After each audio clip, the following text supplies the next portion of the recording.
Política nos Is é um podcast de notícias de Aveiro com Bruno Costa e Rui Soares Carneiro.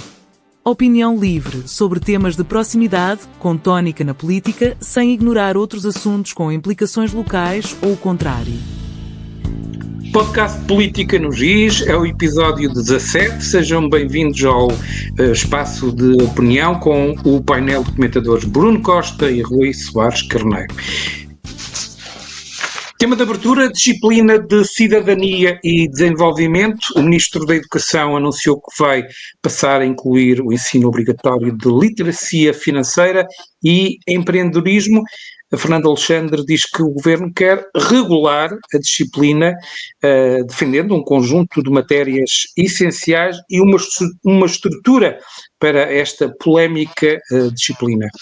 Antes de mais, cumprimento os nossos colaboradores. Bruno, a disciplina de cidadania e desenvolvimento passam os anos letivos e mantém-se a controvérsia, é uma área ainda por afinar. O Governo quer intervir, será que desta vez vamos passar a ter alguma regulação que permita uma aceitação ampla numa área, numa disciplina que é recomendada nas escolas portuguesas? Desde já cumprimento a todos aqueles que nos ouvem e veem. Essa é uma disciplina que tem sido, ao longo dos anos, um parente pobre no ensino português, desde que foi criada. É uma disciplina com a qual eu concordo há muitos anos, a qual defendo há muitos anos, mas tem sido verdadeiramente esquecida, tem sido deixada à autorregulação de quem quer lecionar, de quem quer regulá-la. Agora, o Ministro quer ele próprio e o Ministério regular, definir parâmetros, definir áreas de intervenção, e eu concordo com isso. Há temas que são locais, é verdade, e nisso a cidadania também é muito local, e há matérias, talvez, eu arriscaria, sem grande base pedagógica, mas arriscaria talvez 20-25% que até podem ser locais e de adaptação a questões locais, de cidadania local. Mas o resto tem que ser transversal a uma geração, como o bullying, como a violência doméstica, como a violência no namoro, como a literacia financeira. Esse tipo de coisas tem que ser formados os nossos jovens. A questão do alerta para a política, para a democracia. Não podemos menosprezar estas matérias. Os jovens que estão a receber esses ensinamentos dessa disciplina são os adultos da manhã e por isso têm que ser ensinados nessa disciplina especificamente de uma forma mais transversal e mais uniforme ao longo do país, na sua larga maioria, depois havendo questões locais. Pronto. Mas a questão é, sou completamente a favor daquilo que diz o Ministro, que é a regulação de quem ensina e do que é lecionado nessa disciplina. Acho que já vai tarde e tem que ser promovida, tem que ser estimulada a disciplina para o futuro, a bem do nosso país. Rui, é preciso levar a sério esta disciplina de cidadania e desenvolvimento, levar mais a sério? Sim, tanto é preciso levar mais a sério que é preciso deixar de usá-la como ping-pong entre os vários governos, porque cada governo que pega nela muda e depois daqui a um ano ou dois ou quatro ou o que seja vai ser alterada outra vez e andamos nisto constantemente e portanto era bom que houvesse aqui a célebre expressão de pacto de regime, mas um pacto entre os principais partidos para haver aqui uma estrutura e uma estabilidade na escola pública, mas privada também, que é necessário para os alunos e, portanto, acima de tudo, essa questão importante de deixar de fazer desta disciplina uma bola de ping-pong ideológica entre quem está no governo. E depois, até pegando e concordando com aquilo que o Bruno disse relativamente à estrutura, digamos, curricular da disciplina, exige saber, por parte do Ministério, quais as orientações ao plano curricular, mas diria que tem que ir muito mais a fundo para salvaguardar aquilo que também é o papel dos professores, porque relembramos que não há professores, digamos, especificamente formados para esta disciplina, como o Bruno acabou de exemplificar. Cabem aqui todo o tipo de temas, desde sociais, a económicos, a políticos, a ambientais, sexuais, formativos.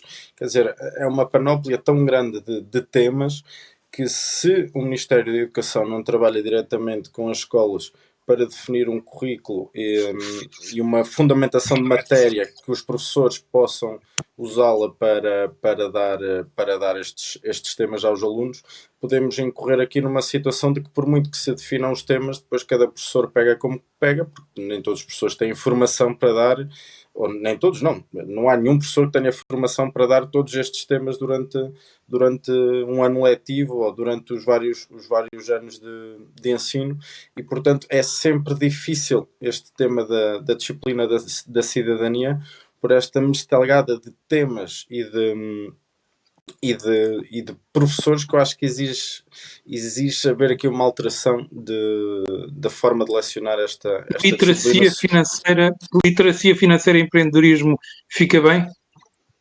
Fica bem, elas são necessárias. Agora, lá está, depende depois quem é que vai pegar nisso. Vai ser um professor de ciências, vai ser um professor de história, vai ser um professor de quê que vai dar e como é que vai dar. A questão principal para mim é essa, tal como os outros temas todos que já estão no currículo desta disciplina. E, portanto, acho que mais do que a rapidez em queremos alterar as coisas, e porque estamos em junho e daqui a 2 meses começa novamente um ano escolar, acho que nos devemos sentar, neste caso, até por esta visão da coisa. O Ministério da Educação apresentou hoje a proposta e disse: agora que apresentamos a proposta, vamos reunir com os diretores dos agrupamentos de escolas para definir aqui base curricular para etc. Eu acho que esse trabalho devia ser todo ele feito antes, porque senão corremos o risco de estar a apresentar uma coisa que depois tem sucessivas alterações ou que não se consegue aplicar na escola e no dia-a-dia. Segundo o tema deste episódio, o caso dos nomes de crianças estrangeiras. Aguiar Branco, Presidente da Assembleia da República, considera que André Ventura não violou as regras na Assembleia da República. Mais uma controvérsia, Rui, em torno do tema sempre quente, imigração. Sim, e até pegando no que é Aguiar Branco Chega disse, foi demasiado longe na forma de abordagem do assunto. Sim, nitidamente, porque a questão que se coloca não é legal. Nós não podemos pegar só nas questões de ser legal ou não ser legal para as criticar e para imputar responsabilidades a quem as diz, no caso.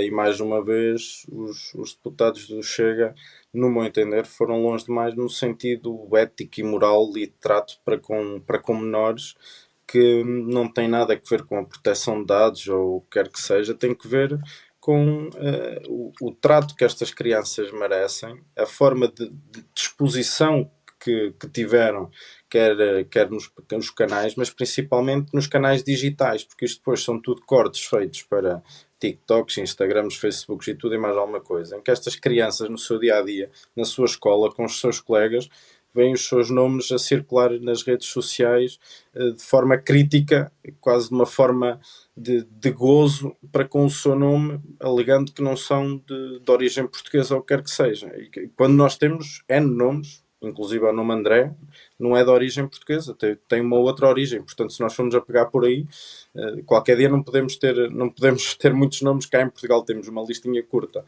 Portanto, a minha nota é somente uma crítica de forma vivimenta àquilo que é a exposição e ao uso, à instrumentalização de crianças e de menores para tomar pontos de vista sobre imigração. Podem fazê-lo de tantas mil outras maneiras, mas não o de pegarem em crianças que podem sofrer as consequências daquilo que foi este ato. Eu ia dizer irrefletido, mas isso era para uma qualquer outra pessoa seria refletido, para as duas pessoas em causa foi um ato refletido e premeditado, exatamente. E portanto só mostrar o meu desagrado total e a rejeição total de exposição de nomes de menores no Parlamento da forma que foi feita por estes 2 deputados do Chega. Bruno, mas esta polémica acaba por desviar as atenções do que realmente importa, do que o Governo e a Assembleia da República pode, nas áreas em que pode intervir, na regulação e o respeito pelos direitos humanos. Eu acho que, complementando aquilo que o Rui diz, o Rui até frisou um pouco o serem crianças, eu vou mais longe, nem é o serem crianças, é o serem pessoas e estão ali a ser expostos os nomes. É mais um momento de fé diver, de fogo de artifício do Chega, e que me parece lamentável e que podem fazer política de outra forma. Objetivamente, eles gostam de fazer política desta forma, com muito foguetório, e com muita polémica e a conseguir recolher ali uns vídeos interessantes para as redes sociais, mas não temos que ir sempre por aí. E nesta matéria era absolutamente desnecessário pegar desta forma. E por isso acho que foi pegar no tema da forma incorreta e um tema que é, neste momento, um tema fulcral e um tema interessante para ser discutido e que interessa aos portugueses. Agora, os temas locais são vários, vão surgindo e merecem a nossa análise, começando pela pré-campanha autárquica no Concelho de Aveiro. O caso Rosário Carvalho, a provedora da Santa Casa da Misericórdia, primeira mulher a exercer o cargo, foi anunciada como substituta de Jorge Ratola, que entretanto rumou a Espinho, para integrar um grupo de trabalho supostamente criado para preparar o programa eleitoral da coligação PSD-CDS-PPM. A vereadora desmentiu, Luís Souto insistiu. Bruno, como é que vês este episódio, este anúncio, este desmentido e aparentemente no final ficamos sem saber exatamente o que realmente aconteceu? Eu acho que não é isso que é importante saber o que é que aconteceu. Eu acho que, na sua globalidade, é um ato falhado. Porque, basicamente, ninguém sabe quem é propriamente o grupo que está a tratar do programa eleitoral da Aliança Mais Aveiro. Toda a gente tem expectativas sobre esse programa, mas ninguém sabe quem é que o está a finalizar. E a partir do momento em que ninguém sabe, eu não vejo necessidade nenhuma, de dizer que Jorge Ratola está de saída para ir para Espinho, porque é candidato em Espinho, num processo complicado e confuso, mas daí vou-me abstrair. Mas a saída do Jorge Ratola para Espinho e a necessidade de anunciar a Rosário Carvalho, a entrada da Rosário Carvalho. Quer dizer, era só fazer isso nos bastidores, porque é um grupo de trabalho, porque é um grupo que está a trabalhar para anunciar um programa político, um programa eleitoral em setembro. Ao que se consta, será apenas em setembro, como já aqui fomos falando disso. Foi um ato falhado e depois surge uma série de comunicados para um lado e para o outro, com algumas acusações, com alguns desmentidos. Quer dizer, é absolutamente desnecessário este tipo de discussão na praça pública, de pessoas que são da mesma área política, de pessoas que deviam e podiam estar a trabalhar em prol dos aveirenses de uma forma mais concertada, mais silenciosos, menos silenciosos, mas sem necessidade nenhuma que surgisse através de um comunicado para anúncio, quando não conhecemos o resto da equipa. Se conhecêssemos o resto da equipa e disséssemos, ok, sai o Jorge e o resto da equipa ficou manca, entre aspas, nesta área e está a entrar a Rosário. Mas agora, se perguntarmos ao eleitorado, ninguém sabe quem é o resto da equipa. Quer dizer, não temos necessidade de saber que a Rosário entrou. Não temos.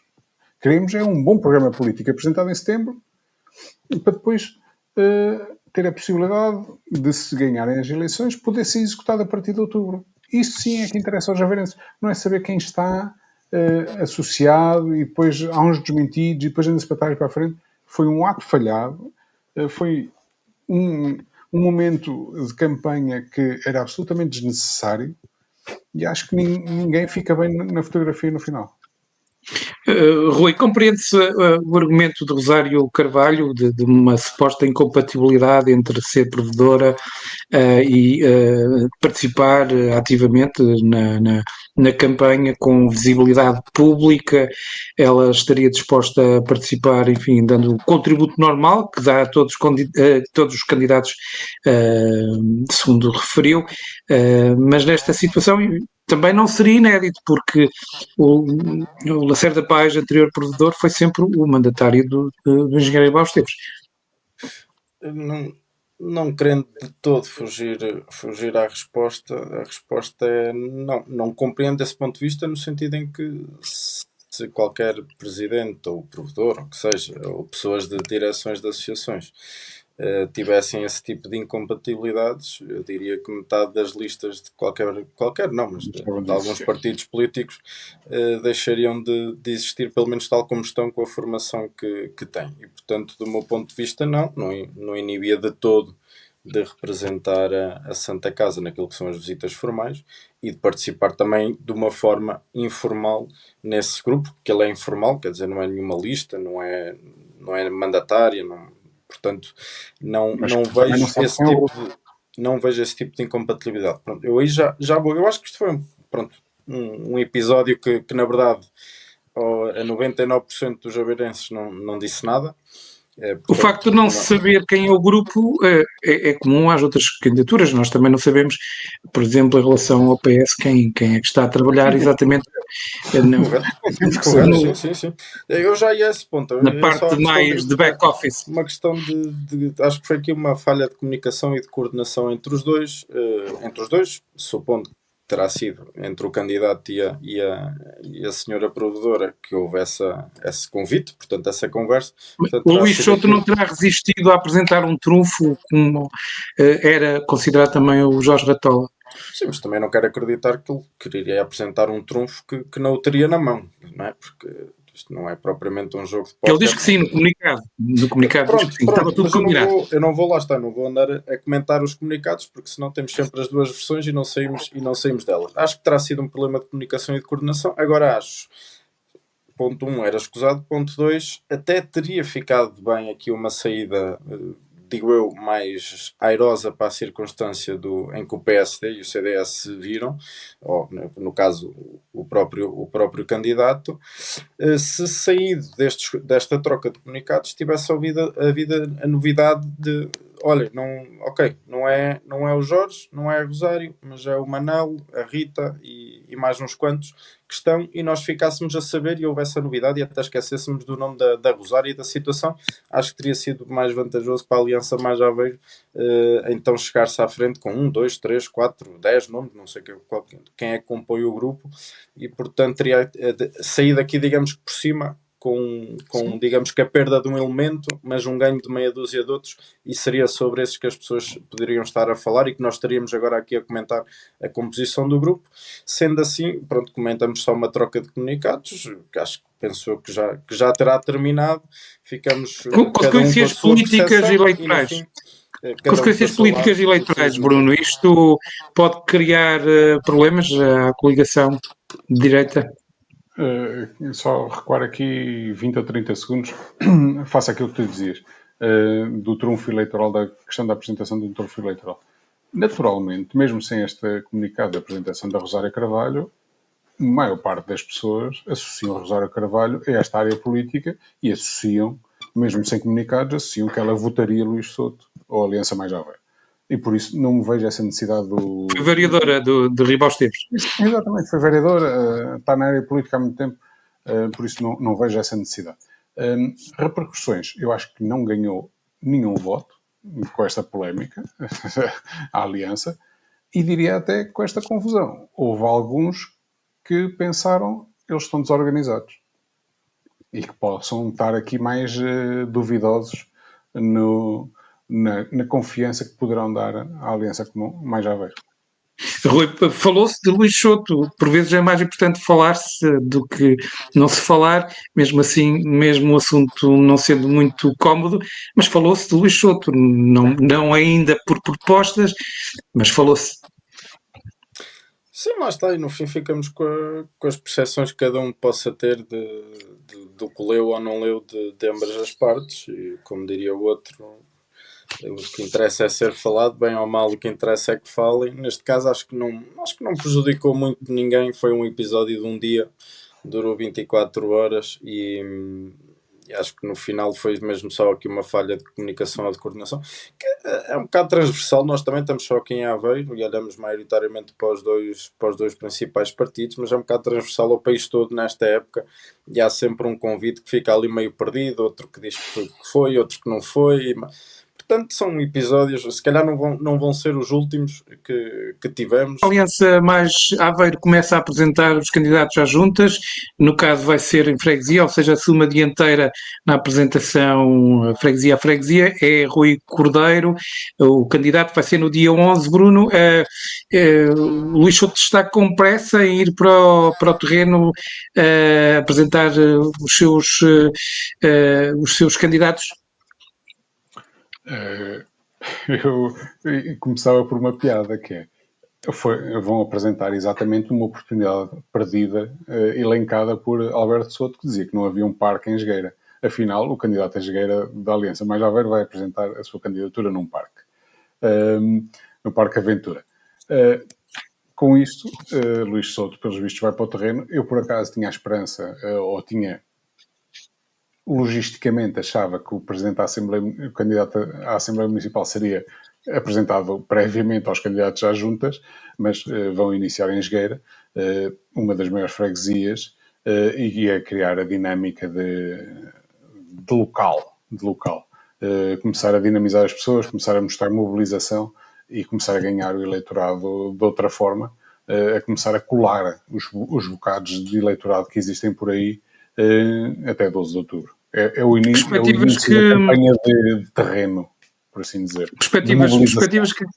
Perspectivas que Ângela Almeida ainda possa, que é a atual presidente, que ainda possa ter um papel nesta campanha? Na campanha em Jogueira, acho que sim. No Conselho não vejo que ela vá intervir de forma significativa. Em Jogueira, vejo-a a apoiar Rui Cordeiro. Que faz parte do Executivo. Rui, exatamente, faz parte da Assembleia. Sim. Rui, vamos ter aqui um duelo interessante pela liderança da Junta. Será que Jaime Paulo vai conseguir dar luta a este candidato de continuidade? Sim, é assim, uma situação sempre complicada para quem parte, digamos, embora aqui quase partam os dois igual, mas sabemos que quem está no poder tem sempre aqui uma vantagem. Era o ponto que eu queria fazer relativamente até à questão que colocaste, Ângela Almeida. Acho que neste momento o melhor apoio, mais do que a rua, o melhor apoio que os atuais presidentes vão deixar de o ser, é fazerem o seu trabalho com a máxima eficiência e competência até ao fim. Porque se as juntas, se as diferentes freguesias estiverem a funcionar em pleno e aquilo que lhes é pedido que façam no dia a dia for de forma continuada feita até ao dia das eleições, é uma grande ajuda e é uma grande vantagem. Por isso é que eu digo que é uma grande vantagem para o partido que está no poder ter essa máquina institucional a trabalhar também para eles, como é óbvio, e com toda a legitimidade até o último dia do mandato. E só dar a nota que o Bruno também deu. Eu nisso sou um bocado formal e portanto faz-me confusão este apresentar de freguesias agora antes da próprio candidato ou candidata a número 1 à Assembleia Municipal. Penso que será depois metido no meio das apresentações das freguesias. Não sei qual o motivo para não o apresentarem antes, para não misturar aqui alhos e bugalhos, até para dar destaque a quem quer que seja, para a função que tem e para a importância desse órgão, mas já optaram assim. E vamos ver, começam já. Não sei quando é que o PS começará, se fará só depois a partir do final de agosto, porque também quem não começar agora, normalmente no início de agosto, quebra-se um bocadinho o ritmo e as apresentações até ao final do mês, e portanto quem não começar agora dentro de 1 ou 2 semanas, também penso eu que o deixará para a partir do final de agosto, princípio de setembro, e aqui acho que faz sentido aqueles que são, no caso do PSD, porque é quem tem as 10 juntas de freguesia, no caso dos que são reconduzidos, dos 4 que são reconduzidos, provavelmente serão os últimos a ser apresentados, tendo em conta que estão em pleno de funções e, portanto, não têm uma necessidade de exposição mediática que os outros poderão ter para se apresentarem às pessoas, embora acredito que para não deixarão confundir o de andar presidente já com o em campanha. candidato. Sim, sim.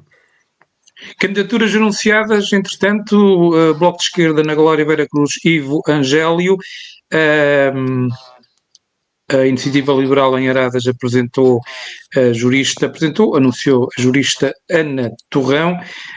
Junta-se a Catarina Barreto, da Aliança, Gilberto Ferreira, de Sentir Aradas, e Sónia Madail, do PS. Alguma nota, Bruno? Nota principal para Aradas.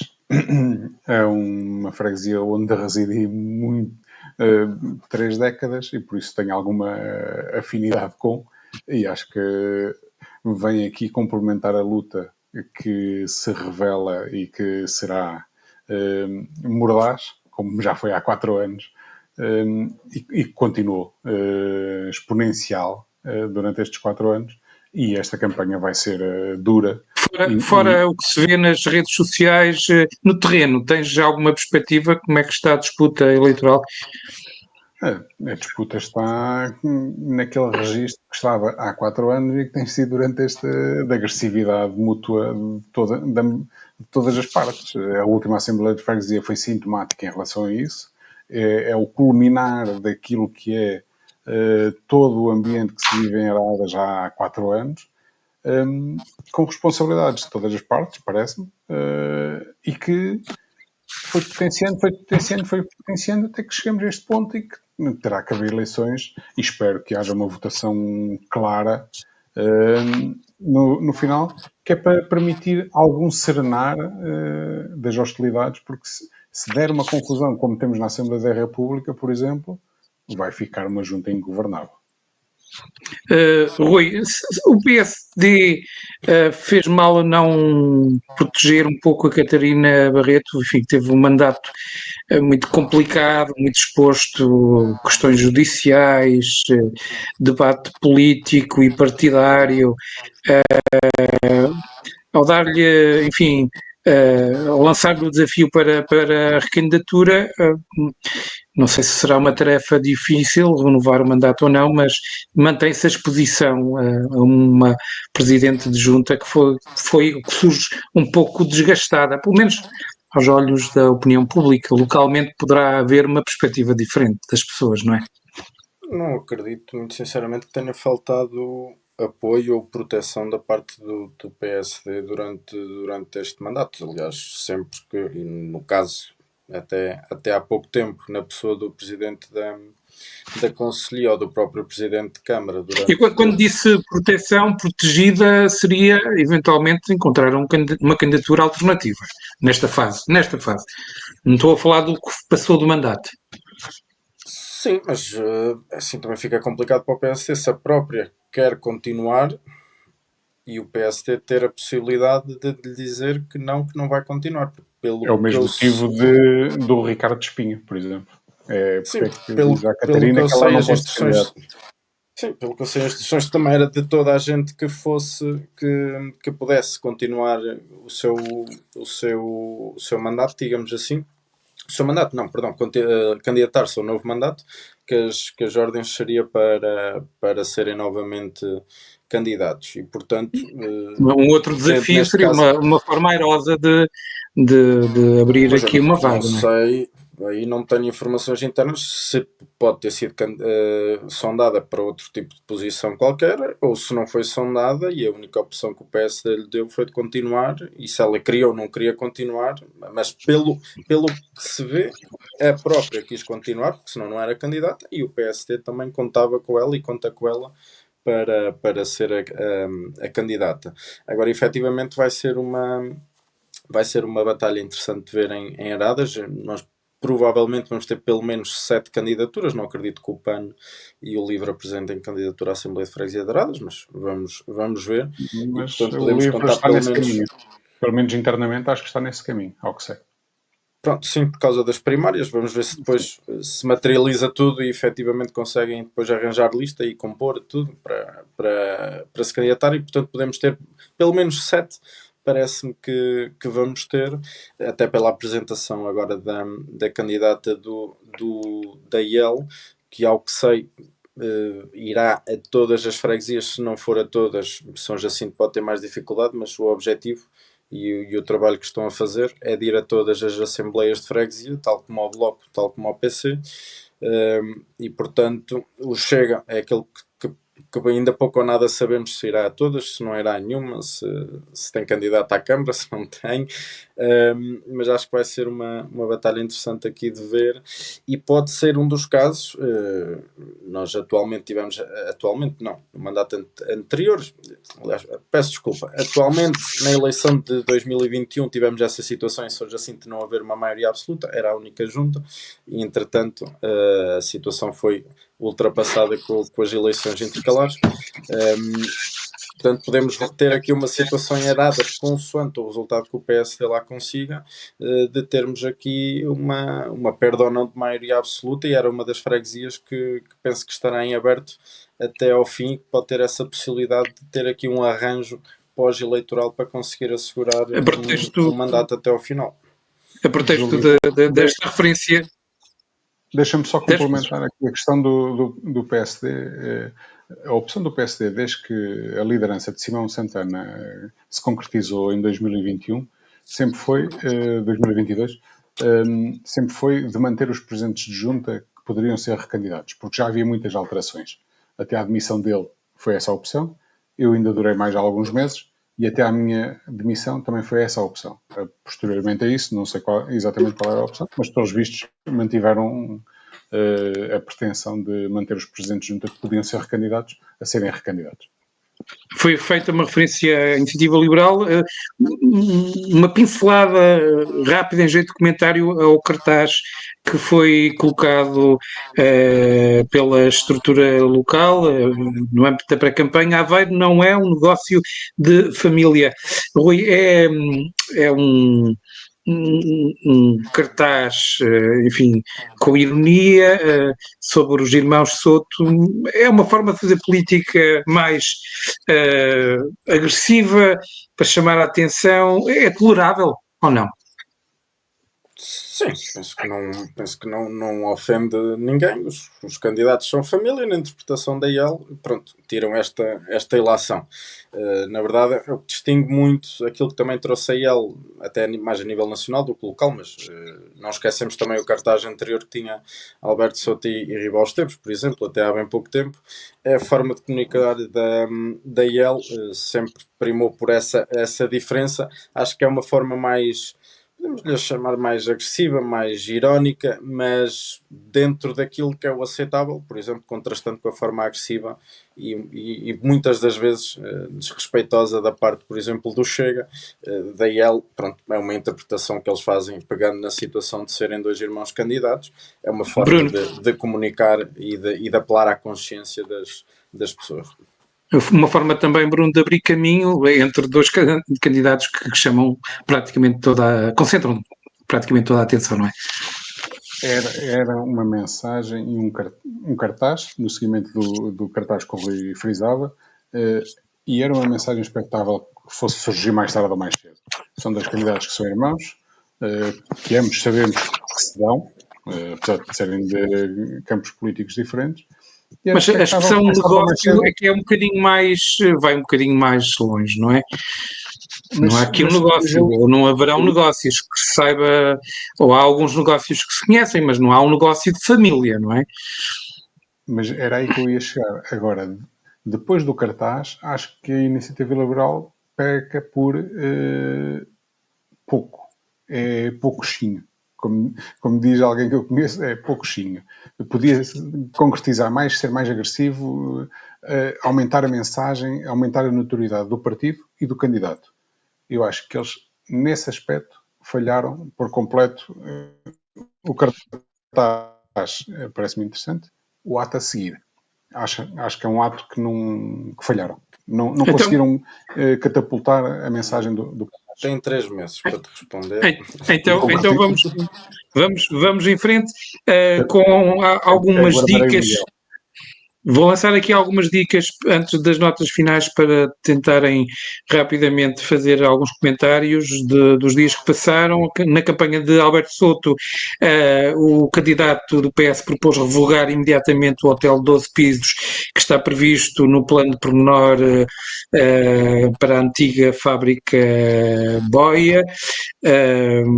O plano de pormenor do Cais do Paraíso. Abordou também o plano de pormenor da Parque Desportivo de Aveiro, não compreendendo porque é que o estádio e as outras estruturas desportivas não figuram no plano que está a ser desenvolvido. Depois, duas tomadas de posição do Bloco de Esquerda, uma a defender a aquisição municipal da antiga agência bancária da Caixa Geral de Depósitos na Rua dos Galitos, para adaptar a serviços municipais, poupando a isso a Escola Bem Cristo, e também a defender a retoma, a reintrodução da taxa turística contra a qual o partido se opôs. Portanto, esteve duas medidas apresentadas por João Muniz, o cabeça de lista. Posso questionar o Rui desta vez sobre estes vários assuntos que foram sendo notícia nestes dias de pré-campanha? Sim, olha, pegando em dois, porque é para não escorrer muito, para não demorar muito sobre todos eles. O primeiro sobre o plano de pormenor do Cais do Paraíso. As críticas já vêm de trás de sempre que se conheceu o projeto da unidade hoteleira para lá. Embora que se saiba, ainda não houve qualquer evolução da parte do privado nesse sentido. O mesmo foi dito pelo Presidente de Câmara em reunião de Câmara, que ainda não tinha dado entrada de qualquer projeto. Aquilo que foi apresentado, a versão que segue para discussão pública, tem pontos positivos e tem pontos negativos. E os pontos positivos é efetivamente a abertura e o uso de uma área com muito espaço verde, é a abertura de um canal com acesso das pessoas ao canal, ao esteio que lá vai ser criado. Tem a validação do estacionamento, que é uma das minhas preocupações, porque a superfície ele efetivamente encurta muito. Penso que está contemplada a questão do estacionamento subterrâneo, custeado pelo próprio privado, mas depois vamos embater numa situação muito difícil, que é efetivamente a dimensão, o volume que ganha aquela unidade hoteleira, ou seja para a habitação, seja para o que for, de 12 pisos que lá está a ser contemplada no plano pormenor. Vamos ver no que dará a discussão pública. Sabemos que nestas coisas, e ainda por cima a situação de maioria, é muito difícil a discussão pública levar a alterações de planos de pormenor, mas efetivamente é um ponto crítico por aquilo que é a volumetria e a paisagem, até pelo volume e pela sércia que têm as propriedades à frente e atrás da unidade hoteleira. Pode ser uma situação muito delicada a nível de paisagístico de entrada da cidade, e portanto as críticas fazem sentido, e já se ouvem há muitos meses, quando o projeto foi falado, porque ele formalmente também ainda não foi devidamente apresentado. Sobre a questão sobre as propostas do Bloco. Sim, sobre as propostas do Bloco, só tocando no ponto da Caixa, até deixo a taxa turística para o Bruno. Sobre o edifício da Caixa, quer dizer, o Bloco diz que não quer uma borla, porque aquilo é uma empresa, mas depois diz que mete o Ministério das Finanças e a CGD todas à mesa com o município para arranjar uma solução pública. E, portanto, ficamos na dúvida qual é a solução pública. Se for uma solução pública como aquela que foi encontrada para a Lota e que nos custa 6 milhões de euros, não sei se efetivamente qual o valor pelo qual pode ficar. Fala-se em 4 milhões de euros, penso eu. Já subiu 1 milhão de euros. O último valor, o valor anterior era 1 milhão de euros mais barato. Tem estado a subir a proposta.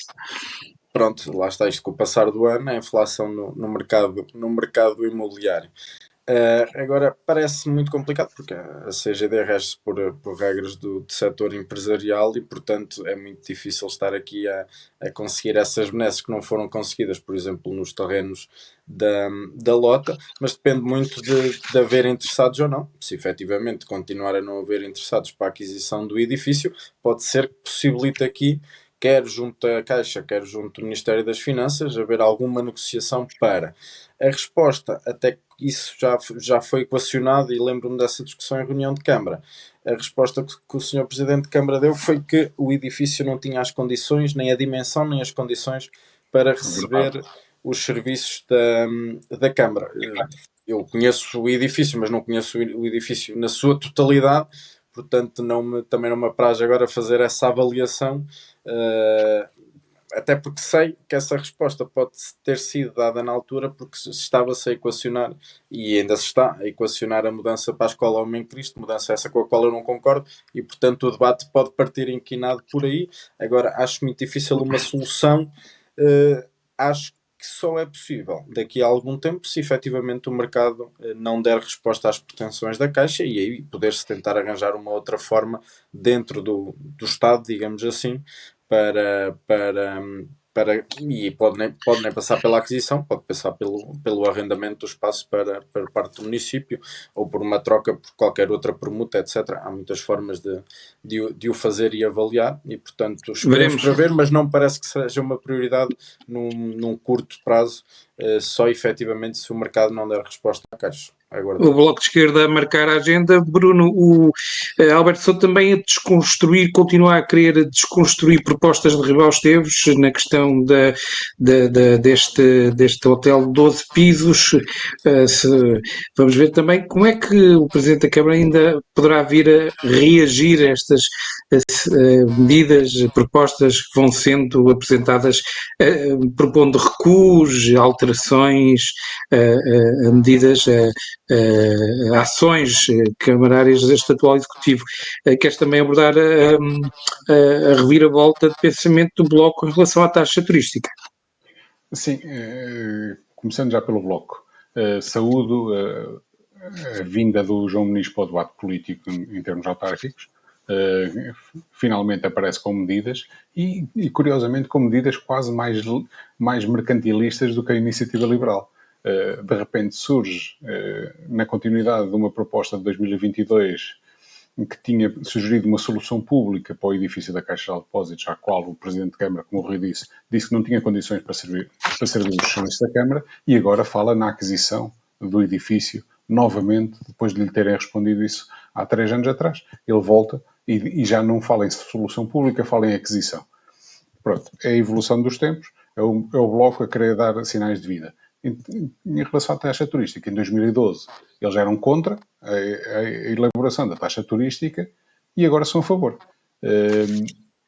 Não percebe a evolução, num momento em que em 2012 criou-se, em 2014 revogou-se, deixou de existir e agora o Bloco de Esquerda acha que é uma excelente ideia. Não me parece que seja por aí o caminho. Aveiro precisa do turismo, a região precisa do turismo. Mas a taxa turística é consensual em vários municípios e o Bloco faz algumas estimativas, são valores importantes de receitas que podiam ser cobradas apenas por €1 por dormida. Eu acho que isso são em municípios de uma dimensão superior a Aveiro e neste momento nós conseguimos vir a obter receitas à custa dos impostos indiretos e não propriamente de taxas turísticas e aí sim eu refiro que foi o maior erro em 2012 foi a comunicação. Se houvesse um acordo entre a Câmara Municipal e os operadores hoteleiros para incluir isso no preço, sem grandes divulgações, sem grandes alaridos, porque na altura fez um grande alarido disso. E isso afastou muito turista, muito turismo, porque se criou uma taxa turística. Nós, quando vamos a algum sítio, se nos pedirem, por exemplo, 80 euros por uma dormida, ou se nos pedirem 81, ninguém vai perguntar qual é a diferença. E às vezes a taxa turística está lá incluída. Não é essa a questão. Também é preciso sabê-la comunicar. Agora, nesta fase, Aveiro está com muito turismo, ou com bastante turismo, a bater recordes, com muita dinâmica. Temos é que aproveitar a onda e não andar aqui a criar questões de entropias e falsas notícias para poder afastar as pessoas de continuarem a vir a Aveiro e a criar emprego e economia em Aveiro. Em relação à proposta do Alberto Sousa, só dar aqui uma nota. Aguardo com curiosidade aquilo que efetivamente os promotores daquela zona quererão fazer ali, porque um edifício de 12 pisos pode ser uma coisa monstruosa, como pode ser uma coisa mais simpática e que todos aceitemos. Pode ser muita coisa e por isso aguardo com expectativa aquilo que poderá ser o futuro daquela zona, sem grandes... não diga à partida que revogaria tudo o que está a ser feito. Notas finais. Só muito rapidinho sobre a taxa turística. Eu acho que mais importante para o município e para os aveirenses do que taxar o turismo é regular o turismo e fazê-lo através dos alojamentos locais e da preocupação que continua a existir das pessoas, não da parte da Câmara Municipal, na regulação dos alojamentos locais e a impedir que muitos destes continuem a abrir de forma indiscriminada praticamente em muitos imóveis que podiam ser usados para habitação e continuamos a ter muita falta. Acho que isso seria mais benéfico do que estamos a discutir neste momento taxas turísticas de 1 euro, de meio euro, de 2 euros ou o que quer que seja. Notas finais, Bruno, para dar os parabéns à Fábrica Ciência Viva pelo seu 21º aniversário. Muito curto, até porque o tempo já vai longo. Parabenizar a Fábrica da Ciência Viva pelo trajeto que fez ao longo destes anos em prol da educação e da ciência em Aveiro. É um elemento fundamental já na nossa cidade, na nossa estrutura e que todos nós, eu falo por mim, gosto muito de lá ir com a minha filha às atividades que eles desenvolvem e parabenizar essa instituição que existe em Aveiro e que tanto tem feito pela cidade. O Rui Soares Carneiro quer falar do julgamento de José Sócrates, que é acusado de corrupção, branqueamento e fraude fiscal. Sim, sendo irónico, mas não sendo, é nota 20 para José Sócrates e nota 0 para a Justiça, porque ao fim de 12 anos ele conseguiu o que queria, que é continuar. Iniciou-se agora o julgamento ao fim deste tempo todo, inclusive é com crimes já prescritos, e portanto ele lá vai levando a água ao seu moinho, enquanto a Justiça andou aqui durante 12 anos a protelar ad eterno e não esquecemos também muitas das cento e muitas formas com que José Sócrates tentou adiar o início do seu julgamento. Agora efetivamente é preciso repensar, rever, reavaliar e reformar a Justiça para que este tipo de situações possa terminar de vez, porque no fim podemos chegar à constatação de que do muito nada ou pouco vamos ter, e quem perde com isso é o país, somos todos nós, e quem ganha no fundo é José Sócrates. O podcast de Política no GIS esgota o seu tempo, ficaram alguns temas de conversa sem referência para esta emissão, que será colocada online às 0 horas de quinta-feira. Agradeço ao painel de comentadores e a quem nos segue. Até à próxima semana, então. Até à próxima. Política no GIS é um podcast de notícias de Aveiro com Bruno Costa e Rui Soares Carneiro.